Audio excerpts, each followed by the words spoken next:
Il avait dans sa bouche le fracas des pierres qui roulent. Il avait dans ses yeux le dur regard de l'acier qui coule. Il avait sur son front le désir de l'affront qui mouche. Il avait dans ses cheveux la trace des premières escarmouches.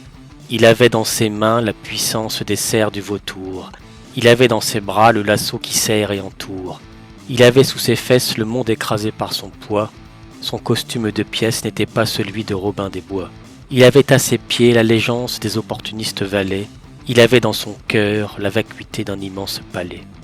Il était comme un enfant gâté avec tous les moyens du monde. Il souhaitait se comporter de la façon la plus immonde.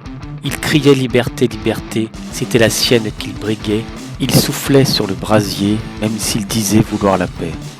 La lave de son immense rancune remontait à sa bouche explosive, par où sortaient une à une des vociférations éruptées. Il offrait aux gens des postures qu'ils espéraient les plus transgressives. Sa rage charriait des ordures le long des pentes escarpées.